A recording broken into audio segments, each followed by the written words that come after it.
दोस्तों जय हिंद। स्वागत है आपका ज्ञान की पिपासा चैनल पर। अगर आपने अभी तक चैनल को सब्सक्राइब नहीं किया तो चैनल को कर लें सब्सक्राइब और बेल आइकन को भी प्रेस करें ताकि चैनल से संबंधित सभी तरह की अपडेट्स आपको मिलती रहे।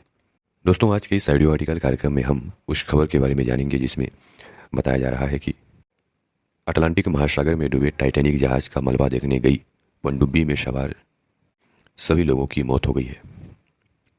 तो आइए इसके बारे में डिटेल में जानने का प्रयास करते हैं। दोस्तों बीते कुछ दिनों से अखबारों में यह खबर काफ़ी सुर्खियों में है कि अटलांटिक महासागर में डूबे टाइटैनिक जहाज का मलबा देखने गई पनडुब्बी जो है लापता हो गई है।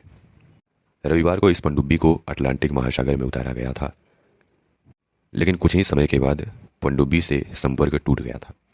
कहा जा रहा था कि इस पनडुब्बी में 96 घंटे का ऑक्सीजन है और इसमें कुल 5 लोग सवार हैं और इसका सर्च अभियान किया गया, काफ़ी खोजबीन किया गया, लेकिन पनडुब्बी तो मिल गई है लेकिन उसमें सवार सभी लोगों का निधन हो गया है, मौत हो गया है।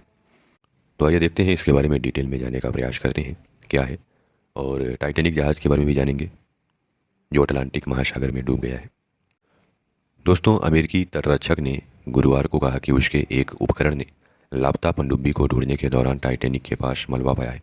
टाइटन नाम की इस पनडुब्बी में 5 लोग सवार थे और आज खबर यह आ रही है कि टाइटन पनडुब्बी में सवार सभी 5 लोगों की मौत। इसका मलबा टाइटैनिक के मलबे के 1600 फीट नीचे मिला है। 4 दिन से लापता थी यह पनडुब्बी। टाइटन पनडुब्बी का मलबा अटलांटिक महासागर में मिल गया है। यह टाइटैनिक जहाज के मलबे से 1600 फीट नीचे है। पनडुब्बी 18 जून की शाम को पायलट समेत 4 टूरिस्ट को लेकर के टाइटैनिक का मलबा दिखाने गई थी, लेकिन 1.5 घंटे के बाद ही यह लापता हो गया, यानी संपर्क टूट गया था। सबमरीन में मौजूद 5 लोगों की मौत हो गई है। इनमें British businessman Hamish Harding, France के diver Paul Henri, Pakistani British कारोबारी शहजादा दाऊद, उनका बेटा सुलेमान और ओशन गेट कंपनी के सीईओ शामिल हैं। अमेरिकी कोस्ट गार्ड के अधिकारियों ने गुरुवार शाम को इसकी पुष्टि की है, हालांकि इनके शव अभी तक बरामद नहीं हुए हैं। अमेरिकी कोस्ट गार्ड के रियर एडमिरल जॉन मागर ने कहा, अटलांटिक महासागर में पनडुब्बी के मलबे को रिमोटली ऑपरेटेड व्हीकल से खोजा गया। संभव है इसमें विस्फोट हुआ हो, हालांकि अभी तक यह बताना जल्दबाजी होगा कि विस्फोट कब हुआ। इस बारे में अभी बहुत से सवाल हैं जिनके जवाब तलाशने हैं। रॉयटर्स के मुताबिक यह पनडुब्बी भारतीय समय के अनुसार 18 जून की शाम 5:30 बजे अटलांटिक महासागर में छोड़ी गई थी। ये लगभग 1 घंटे 45 मिनट के बाद लापता हो गई थी। पिछले 4 दिन से सर्च अभियान जारी था जो अब खत्म हो गया है। सर्चिंग में अमेरिका, कनाडा, फ्रांस, ब्रिटेन के एयरक्राफ्ट और जहाज भी शामिल थे। CNN के मुताबिक मलबे में 22 फीट लंबी टाइटन पनडुब्बी के 5 हिस्से बरामद हुए हैं। इसमें टेलकोन और प्रेशर हल के 2 सेक्शन शामिल हैं।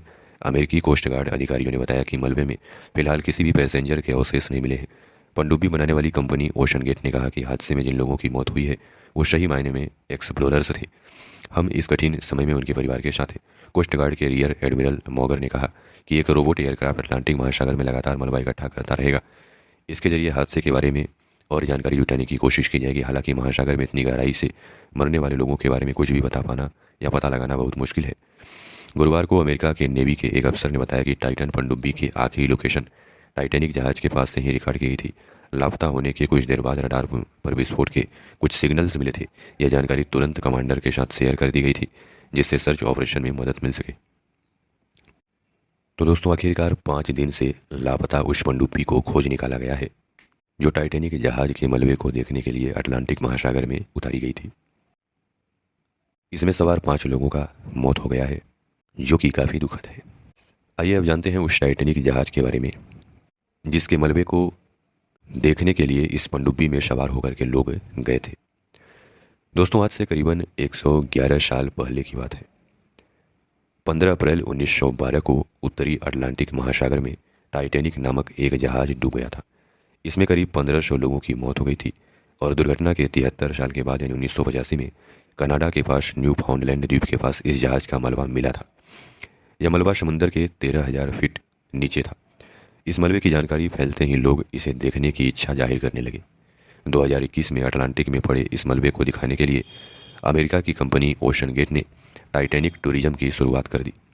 18 जून से जो पनडुब्बी गायब है वो 4 अरबपतियों समेत 5 लोगों को लेकर के टाइटैनिक टूरिज्म पर गई थी। हाइड्रोस्पेस ग्रुप के मालिक विलियम कोहेन के मुताबिक कुछ लोगों को हवाई द्वीप और कैरेबियन द्वीप के करीब समुद्र की गहराइयों में जाना पसंद है। यहाँ समुद्र के अंदर कलरफुल लाइफ और चट्टानें लोगों को रोमांचित करती हैं। अमेरिकी पब्लिक रिलेशन कंपनी तारा के मालिक डी अंजियो का कहना है कि अमीर लोगों के लिए पैसा ज़्यादा महत्व नहीं रखता। वह जीवन में रोमांच करना चाहते हैं, कुछ ऐसा करना चाहते हैं जिसे जीवन भर न भुलाया जाए। इसी वजह से अमीर लोग इस तरह के समुद्री यात्राएं करते हैं। 8 दिन की यात्रा में एक टिकट का 2 करोड़ रुपए का होता है। यानी लोग जो हैं, अमीर लोग 2 करोड़ का टिकट लेकर के टाइटैनिक जहाज का मलबा देखने जाते हैं। OceanGate company Titanic tourism पर ले जाने के लिए एक व्यक्ति से $2.5 लाख यानी 2 करोड़ रुपए लेती है। कनाडा के सेंट जॉन न्यू फाउंडलैंड से इस यात्रा की शुरुआत होती है और यह समुद्री यात्रा 8 दिन में 7 रात 8 दिन और 7 रात की होती है। कंपनी इस टूर पर एक बार में ज़्यादा से ज़्यादा 5 लोगों को लेकर जाती है।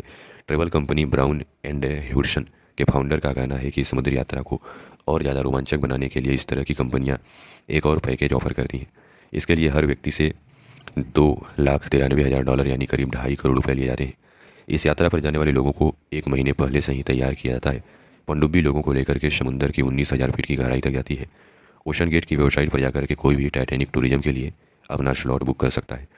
हालांकि इसके लिए कुछ एलिजिबिलिटी क्राइटेरिया भी तय कर किया जाता है, जैसे 18 साल से ज़्यादा उम्र वाले ही टाइटैनिक टूरिज्म पर जा सकते हैं। कनाडा से यात्रा शुरू होती है, ऐसे में वहाँ जाने के लिए पासपोर्ट और वीज़ा जरूरी है। 1 सप्ताह तक पनडुब्बी में रहने की क्षमता हो, पानी के अंदर किसी भी परिस्थिति से निपटने के लिए तैयार हो, तमाम चीज़ें।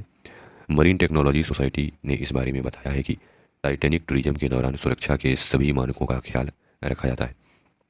इनका दावा है कि बीते 50 सालों में पनडुब्बी यात्रा के दौरान कोई बड़ी घटना नहीं घटी। जिस पनडुब्बी से अरबपति गए थे वो दुनिया की सबसे मॉडर्न और एडवांस सबमरीन है। हालांकि पनडुब्बी पायलट रहे ऑफर कैडर का कहना है कि सुरक्षा के चाहे जितने भी इंतजाम क्यों न हो, लेकिन इस तरह की समुद्री यात्रा बेहद खतरनाक होती है। तो दोस्तों, आशा करते हैं कि इस ऑडियो आर्टिकल कार्यक्रम के माध्यम से आपको काफ़ी कुछ जानने को मिला होगा। धन्यवाद।